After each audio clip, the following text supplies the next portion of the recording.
This is an ABP Life podcast.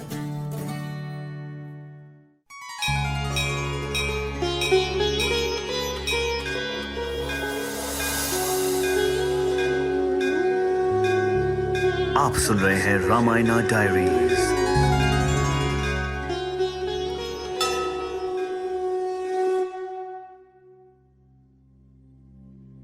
जब भी कुछ बदलता है तो अच्छा लगता है ना, और अगर ये बदलाव अच्छी दिशा की ओर जाने लगे तो और भी अच्छा।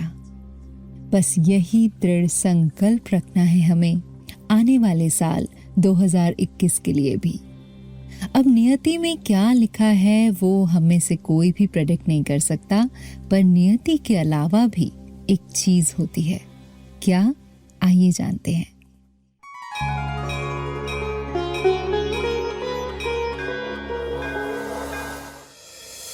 नमस्कार, आप सुन रहे हैं रामायणा डायरीज सोनल के साथ। जितनी तेजी से ये साल जा रहा है या निकल गया, उतनी ही तेजी और उत्साह से दूसरा साल आ भी रहा है। पर एक दुविधा है कि हम सबको ये लग रहा है कि आने वाला साल होगा कैसा। अक्सर आपको दुनिया में दो तरह के व्यक्ति मिलते हैं। एक वो जो कहते हैं कि जो किस्मत में लिखा हुआ है वो होकर ही रहेगा, आप चाहे कुछ भी कर लो उसे बदल नहीं सकते।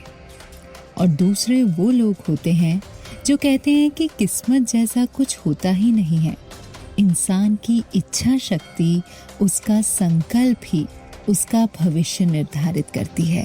पर मेरे विचार से ये दोनों ही चीजें अति हैं।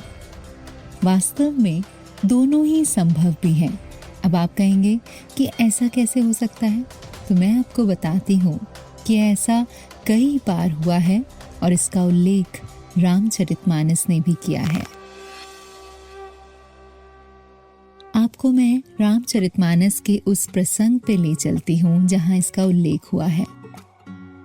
रामायण को पढ़ने वाले या रामचरितमानस को पढ़ने वाले, उसे जानने वाले, उन सभी को पता होगा कि राम भक्त हनुमान ने आजीवन प्रभु की सेवा के कारण ब्रह्मचारी रहने का संकल्प लिया था।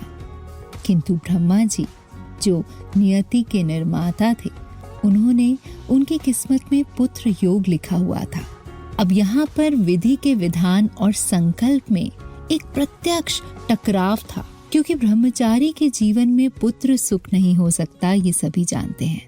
और हनुमान जी अपने संकल्प के प्रति इतने दृढ़ता से समर्पित थे कि उनको विचलित करना विधि के लिए असंभव था। अब इस स्थिति का समाधान भी निकालना था, तो रामचरितमानस में मछली और उसके माध्यम से मकर ध्वज के जन्म की कहानी को इस प्रकार रचा गया जिससे विधि का विधान भी अटल रहा और हनुमान जी का संकल्प भी। यानी जो होना चाहिए था वो भी हुआ, और जो ना होना चाहिए था, जो हनुमान जी के हिसाब से नहीं होना चाहिए था, वो भी हुआ। जिसे कहते हैं ना, एक बाण से दो निशाने लगना, बस कुछ उस तरह सा ही। तो इस प्रसंग के माध्यम से यही समझने की बात है कि हम विधि के विधान को शायद ना बदल पाएं, तो आने वाला साल कैसे होने वाला है, क्या क्या होगा और क्या नहीं होगा, ये सब हमारे हाथ में तो नहीं है।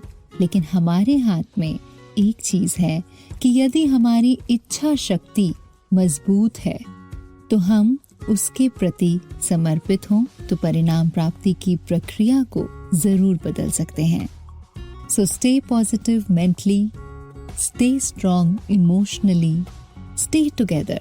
अपनों के साथ रहिए जहां भी रहिए, और फिर देखिए कि आने वाला साल 2021 आपके लिए कितना आसान हो जाता है। क्योंकि यकीन मानिए कि हम अपने संकल्पों से प्रकृति को इतना विवश अवश्य कर सकते हैं कि वे कोई ऐसा मार्ग निकाले जिससे दोनों का सम्मान हो सके। और यही कामना है 2021 के लिए भी। तो इसी कामना के साथ इस कथा को देते हैं विश्राम। आप सुन रहे हैं रामायणा डायरीज। जय सिया राम।